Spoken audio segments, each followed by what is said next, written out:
आज या संघामध्ये आपल्याला फटका सुरेख थोडासा फंबल झालाय. चेतन पाटील धाव घ्यायचा प्रयत्न, अभि मात्रे धावची चेपामध्ये मैदानाच्या बाहेर.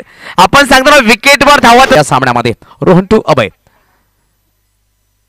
ब्रेक चेंडू त्रिफळा उद्ध्वस्त केल्या गेल्या आल्या पावलाने मैदान काबड स्ट्राईकवर प्रितेश प्रदीप चेंडू बोटवरती आणि या स्पर्धेमध्ये पहिली हॅट्रिक पटकावणारा वडिलांच्या पावलांना नक्की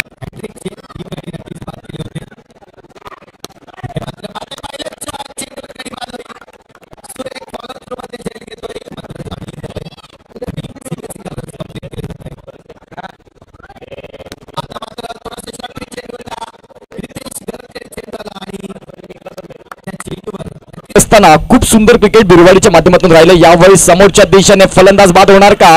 पंच मात्र आपण पाहतात यस बोट उचलल्या आकाशाकडे. रोहन नाना यांचे मेहनतींचं फळ त्यांना इथे मिळते म्हणाला. त्या काळात आपण पाहतोय बिरवाडीची गोलंदाजी चांगली राहिलं, धावांचा ओघ देखील आलाय. मॅच आतापर्यंत बॅलन्सिंग आहे. यावेळी सुपर क्या बात आहे नाना, अतिशय चांगली गोलंदाजी, अचूक टप्पा आणि उत्कृष्ट गोलंदाज मी वितरण करण्यासाठी श्री जयंत तरे यांना विनंती करेन. आपल्या शुभ हस्ते आपण ही ट्रॉफी देणार आहोत. नक्कीच एनी गेसेस कोण असेल उत्कृष्ट गोलंदाज? इथे पाहिलं तर आम्हाला 3 गोलंदाज पाहायला मिळाले जे उत्कृष्ट होते.